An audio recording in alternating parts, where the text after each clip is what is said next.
राहुल गांधी ने एक रिपोर्टर से यह पूछ लिया कि तुम्हारी जात क्या है और तुम्हारे मालिक की जात क्या है।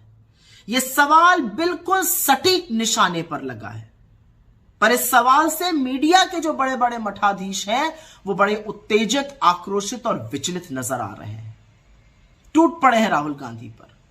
लेकिन यह सवाल जितना गंभीर और जितना गहरा है और जितना वाजिब है, उससे उत्पन्न उत्तेजना उतनी ही सतही, उतनी ही हल्की, उतनी ही सस्ती है।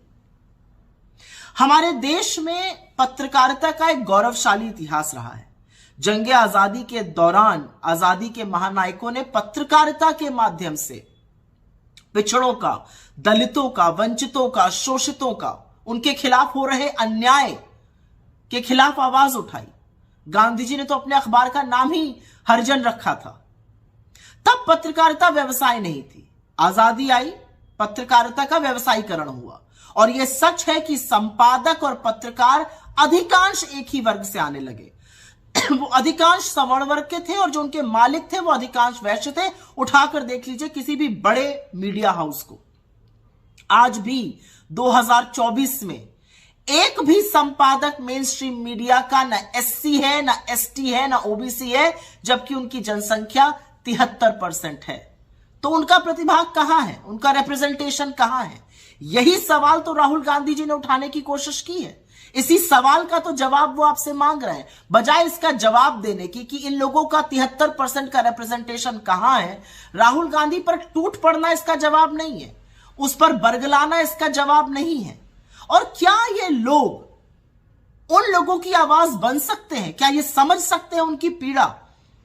टीवी स्टूडियो में बैठ के ज्ञान देना बहुत आसान है, चले जाइए गांव देहात। आज की तारीख में भी एक ब्राह्मण और ठाकुर को बाबा और बाबू कहा जाता है, और कोई दलित पिछड़े वर्ग का आज भी आपके सामने कुर्सी पर बैठने से अचकचाता है, उसके लिए बेंच लगाई जाती है, अलग बर्तन में खाना दिया जाता है। क्या ये उन दलितों की आवाज बन सकते हैं जो दलित बस्ती तक सीमित है? क्या ये उस दर्द को समझ सकते हैं?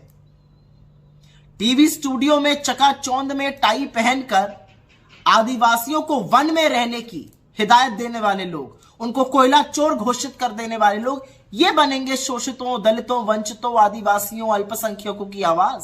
नहीं बन सकते हैं।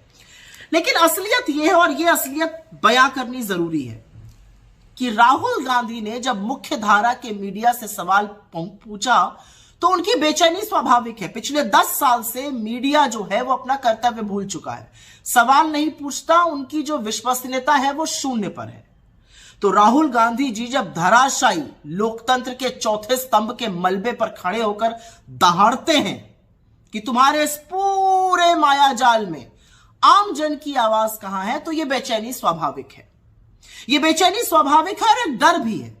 डर इस बात का है कि चाहे वो दलित, शोषित, वंचित, आदिवासी, अल्पसंख्यक, पिछड़े वर्ग के लोग हो जो 73% है, चाहे वो गरीब हो, अभिजात्य वर्ग के, वो इनसे सवाल पूछेंगे कि बेरोजगारी के सवाल कहां है, महंगाई के सवाल कहां है, आर्थिक असमानता के सवाल कहां है, क्यों पर्चे लीक हो रहे हैं, क्यों हमारे बच्चे बेरोजगार घूम रहे हैं। इनको डर है कि अगर उन्होंने अपने मुद्दों पर वैकल्पिक मीडिया को ढूंढ लिया तो इनके प्रचार प्रसार का क्या होगा, इनके कारोबार का क्या होगा। इसीलिए राहुल गांधी जी का जो सवाल है वो सटीक है, क्योंकि सामाजिक चेतना से ही सामाजिक न्याय आएगा, और न्याय तो आकर रहेगा, आप कितने भी आक्रोशित हो जाइए। लेकिन उस झूठे आक्रोश, उस झूठी उत्तेजना, उस टेबल पटकने में एक सवाल का जवाब देते जाइएगा, आपकी टीम में कितने दलित, कितने पिछड़े और कितने आदिवासी हैं।